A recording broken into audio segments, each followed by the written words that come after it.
मला सांगा 80-90च्या दशकामध्ये एकाच सोसायटीमध्ये 14-15 फ्लॅट ज्याच्यात आहेत, अशामध्ये 5 फ्लॅट 6 फ्लॅट पैसे देऊन विकत घ्यायची कपॅसिटी किती लोकांची होती? कोथरूड आणि कोथरूड सारखी इतर पुण्यातली ठिकाणं यामध्ये बोलतोय मी, किती होती? म्हणजे हे कुठले तरी भावकीतले जुन्या लँड ओनरच्या किंवा बिल्डरच्या असलेली माणसं यांना हे लिहून दिलेले आहेत. अहो काय काय डॉक्युमेंट्स बघायला मिळतात.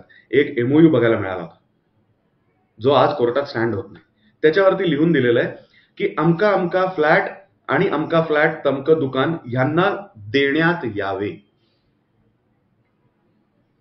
देण्यात यावे कसं? पागडीने, भाड्याने, हा, मालकी हक्कासह, सगळ्या वहिवाट वापरण्याच्या हक्कासह, का तात्पुरत्या काही दिवसांपुरतं वापरायला, का भावकीतलं आहोत म्हणून बक्षीसपत्र, का काय? काहीही लिहिलेलं नाही.